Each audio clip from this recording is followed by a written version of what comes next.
Hello, this is Barbara Colm again, and we are running the Free Market Roadshow out of the Legatum Institute. And I have this senior advisor for UK-US Special Relationships Unit at the Legatum Institute here with me, Lady Sarah Elliott. It's a pleasure and privilege to see you, Lady Elliott. We've known each other for a very, very long time.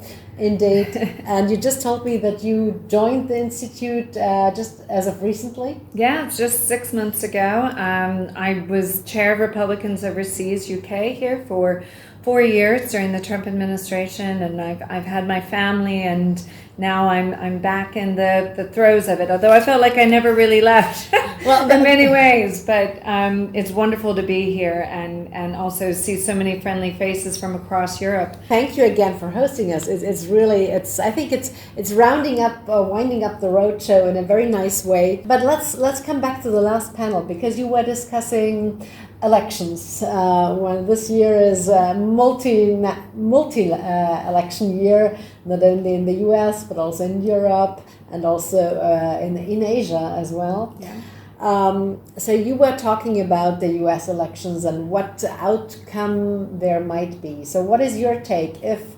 the former President Trump wins the elections, will there be more friendly trade agreements between Great Britain and the US, or what is your take on that?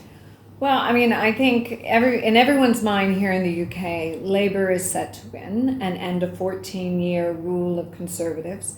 And that we're not quite sure what that will look like. However, they're appearing to be quite interested in doing business with Republicans in America and the US. So regardless of who wins the election, Labour appears to want to work with everybody, and they want to do a deal. Now, they're very much into their green energy.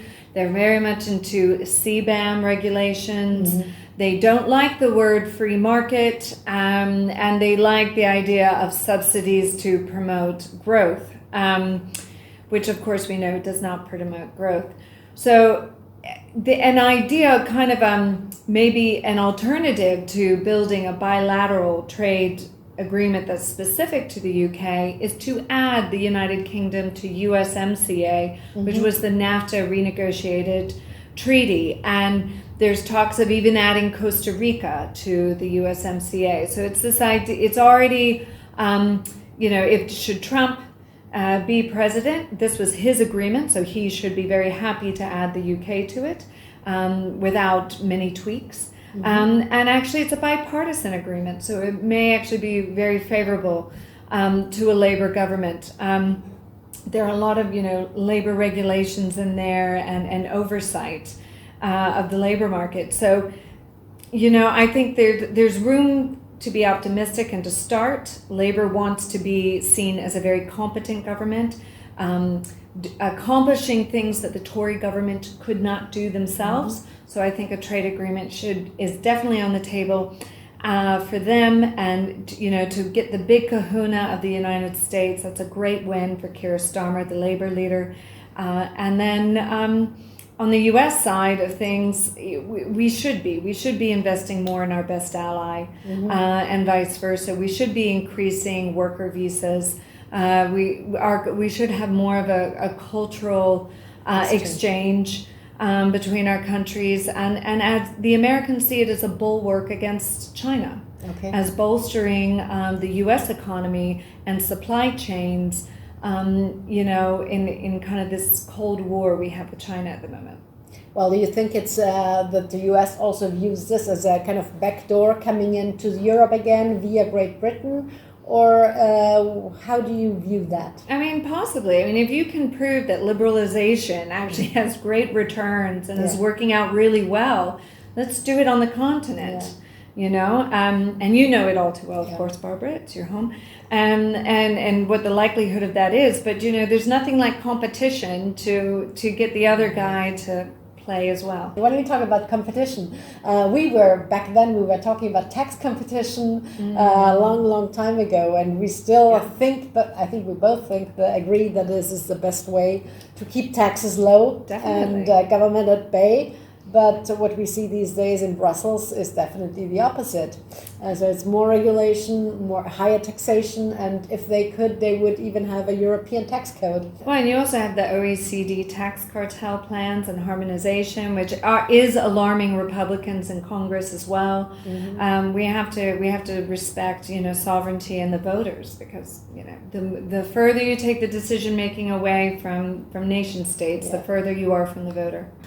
Talking about the subsidiarity principle has totally been forgotten. I mean, how can we bring that principle that, solutions can be made on the local level, and if that doesn't work, then we go to the regional level. If this doesn't work, to the national level, and then, only then, we go to the supranational level. Yeah. So how can we bring this great principle back to people's minds, to the individuals' minds, but most importantly to the politicians? You have to show up great examples of success and where it's worked. I mean, the problem with politicians is they always find a reason to have some kind of carve out for themselves, or maybe it benefits them directly, because obviously it's centralizing the power. But I think we really need to go to the grassroots level and talk to the people and remind them that those politicians are responsive to them, and to get them engaged, and not for there to be this apathy. And that makes a democracy not work. When people don't feel engaged, they don't feel their vote is being counted, they just remove themselves from the system, and that's not good. Look to the United States. I think probably the example of the tax regime and regulatory system of the different 50 states. That is a great, and the immigration to places like Texas and Florida, where there isn't an income tax, and there are lower regulations, and some states didn't even lock down for long periods during COVID. I do think all the arguments of freedom need to be retaught, needs to be talked about. We feel like we won in the 1980s, but really we have to re-educate everyone. Yeah, and it's the battle for freedom is a constant battle. Yeah, it's a constant battle. Once we stop, it's over and we'll lose it. Exactly, and I think that there is this kind of we felt like we won in the 1990s after the Cold War, and we thought that freedom would rule the day. With Thatcher and Reagan. Yeah, exactly. We did it. And then nothing happens. No, we're still fighting the same battles. Unfortunately, but there is another battle that, interestingly, Trump is fighting right now. He tries to get female voters back. Yes. And so how does he do that? And how do you think he will be successful on that front? Well, he doesn't do very well with white, educated suburban voters, and that is to be seen. I think a lot of these voters, I know that the Trump campaign is counting on these voters to be law and order, to care really about crime in their communities, and the fact with open mass migration and defund the police initiatives, that crime is increasing in these suburban areas all across the country, especially outside of metropolitan cities. And that they're hoping that this kind of lawlessness will draw them to the side. And also Trump is hoping that his stance on abortion, where now it's the state's rights to choose, the time limit or the term limits of abortion, will also encourage, or well, I guess would ease the fears of this demographic. Okay. But non-educated white women love him. Yeah. And he's growing amongst ethnic minorities as well. Yeah, the Hispanic minorities are being picked. There he picks up. In a recent poll, New York Siena poll, which I've been quoting all morning, but he's gained 20% of the black vote, which is the most we've seen since the Civil Rights Act. We were actually also writing about that on The Spectator, because you're... yes. Yeah. I do often participate with Freddie Gray on the Americano podcast, which I highly recommend to listeners. Yeah, well, you think that, that he brings in those Hispanic and votes back to the Republicans? Yeah, I think he's clobbering together a unique coalition, and he's chipping away at Biden's coalition. So he's taking bits of the black vote, bits of the Hispanic, the youth vote. Right now, Biden and Trump are tied with the youth vote, which is crazy. Yeah. so it's going to be more like 2016, but Hillary versus Trump, where both of them had very low approval ratings and who can get their coalition over the finish line. And right now, the wind appears to be at Mr. Trump's back.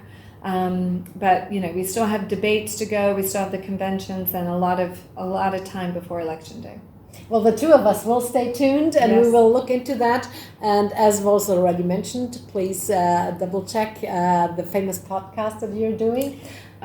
Well, Americano is Freddie Gray's podcast. Yes, exactly. But you're a frequent host there. Yeah. Well, thank you very much, Sarah, for joining, and we're looking forward to the next events together. Thank you. Thank you.